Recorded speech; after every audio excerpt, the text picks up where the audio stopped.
मला थोडं कर्जासाठी पैसे पाहिजे होते. का? काहीच नाही आहेत माझ्याजवळ, थोडे पण पैसे नाही आहेत, मग थोडं कर्जासाठी पैसे हवे होते. गेले 2-3 महिने तू जॉब करत नाहीयेस, घरीच बसलायस, माझ्याच पैशावर जगतोयस. आता तुला पैसे मागायला पण लाज वाटत नाहीये? अगं मी प्रयत्न करतोय, आज सुद्धा इंटरव्ह्यूला चाललोय, आज लागेल मला जॉब. मी गेले 2-3 वर्ष तुला एकदा तरी पैसे मागितलेत काय? गरज आहे म्हणून तर मागतोय ना. बायकोकडनं पैसे घ्यायला पण लाज वाटत नाही तुला? आणि मी यायच्या आधी घरातली सगळी कामं आवरून घे.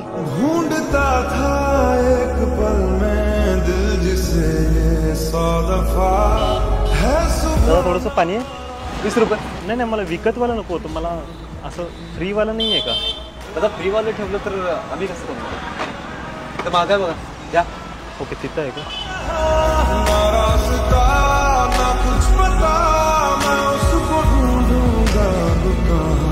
आम्हाला तुमच्यासारख्याच व्यक्तीची गरज आहे. Congratulation, you are higher.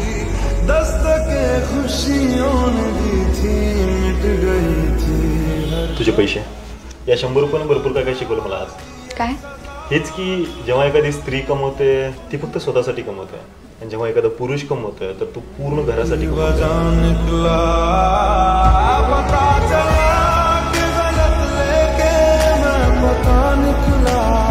Video मी काढेन. फक्त विनंती एकच आहे की तुम्ही चॅनलला जास्तीत जास्त लोकांपर्यंत पोचवा, कारण बाकीचे पण शेळीपालन करणारे बरेचसे यूट्यूबर आहेत आणि त्यांनी जर एक व्हिडिओ अपलोड केला तर त्यांना 1-1 लाख व्ह्यूज येत आहेत आणि बरेच जण त्यांना कमेंट करत आहेत, शेअर करत आहेत, लाईक्स करत आहेत. तर आपल्याही चॅनलला मित्र हो तसं झालं पाहिजे, कारण आपला हा चॅनल आपल्याला खूप मोठा ग्रो करायचा आहे आणि सर्व बांधवांना हेल्प करायची की आम्ही जे काही करत आहोत, ज्याच्यातून आम्हाला जे काही सक्सेस वगैरे मिळत आहे तेच सक्सेस तुम्हाला पण मिळावं अशी अपेक्षा आहे. आणि त्याच अर्थाने आम्ही हा चॅनल वगैरे सुरू केलेला आहे. तर मी इकडं आउटसाईडला उभं राहून हा सर्व काही व्हिडिओ शूट करत आहे. सध्या थंडी सीझन, आता काही दिवसात आंब्याला तोर निघायला पण सुरू होईल मित्र हो, मे बी निघाला पण असेल.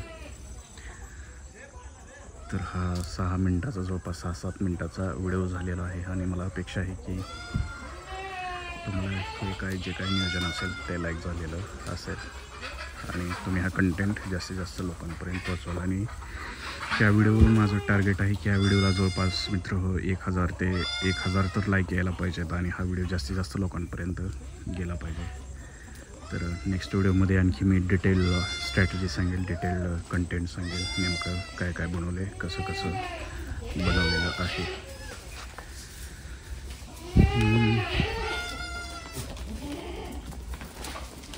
तर ही जी कॅरेट आहेत मित्र, तर छोट्या पिल्लांना इथं काय खाता वगैरे येत नाही, त्यामुळे ते कॅरेट वगैरे ठेवलं.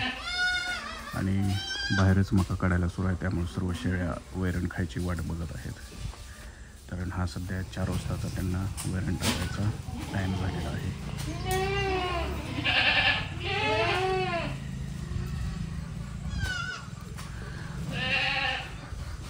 तर इथे लहान पिल्लांना खायला येऊ म्हणून त्यांना अशा पद्धतीनं हे बांधलेलं असतंय.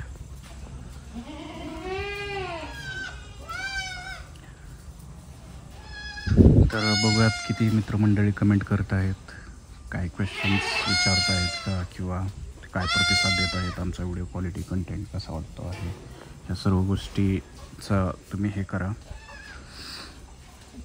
हे आलेलं आहे बिटल बोकड फायनली.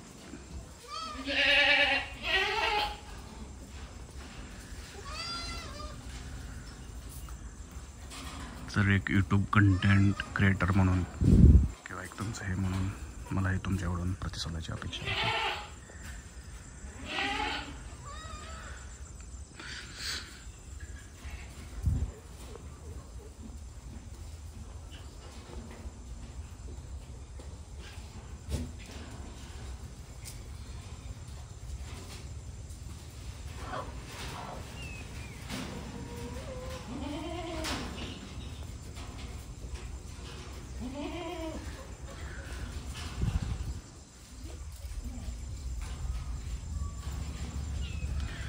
तर मित्र, मी जसं प्रॉमिस केलं होतं की व्हिडिओच्या सुरुवातीला मी म्हटलेली की तरी पण मी व्हिडिओच्या शेवटी सांगेन की शेळ्यांसाठी किती खर्च आला किंवा किती शेळ्या आहेत आणि शेड बांधणी आकार किती खर्च काय. तर चला त्यावरती बोलतो. तर आमच्या शेडमध्ये जवळपास शेळ्यांची संख्या 100 ते 150 राहते. शेडसाठी आम्हाला 5 लाख रुपये खर्च आला होता. हे जे काय शेडचं जे काय पोल्स आहेत ते ओल्ड आहेत. ओके. आणि जे काय पत्रे वगैरे आहेत ते टोटली न्यू आहेत. शेडची जर अशी रुंदी बघितली इकडच्या साईडपासून इकडं तर ती आहे 90 फूट. आणि शेडची जर लांबी बघितली हे खालून ते इकडं वरतीपर्यंत तर ती आहे जवळपास 120 फूट. मध्येच हे आहेत गव्हाणे वगैरे ज्याच्यातून 1 कॅरेट आरामशीर जाईल. तिथे आम्ही शेळ्यांना चारा वगैरे टाकतो. आणि 2 गव्हाण्याच्या मधील अंतर त्याच्यामधून 1 गवताचा गाडा आरामशीर जाईल. तसेच मित्र आम्ही शेळ्यांसाठी मक्यापासून हे असं मुरघास वगैरे बनवलेलं आहे. हे कुट्टीच्या मशीननं तो बारीक केला जातो. आणि मित्र ही आहेत आमची शेळ्यांची पिल्लं जिथे आम्ही जास्त करून बिटल बोकड क्रॉसिंगसाठी वापरतो. आणि ही आहेत शेळ्यांचे बिटल बोकडाची पिल्लं वगैरे. तर हे फक्त 1 महिने ते 15 दिवसाचे आहे. तर चला सर्व कंटेंट हे झालेलं आहे. तर व्हिडिओला शेअर लाईक सबस्क्राईब करा. थँक्यू.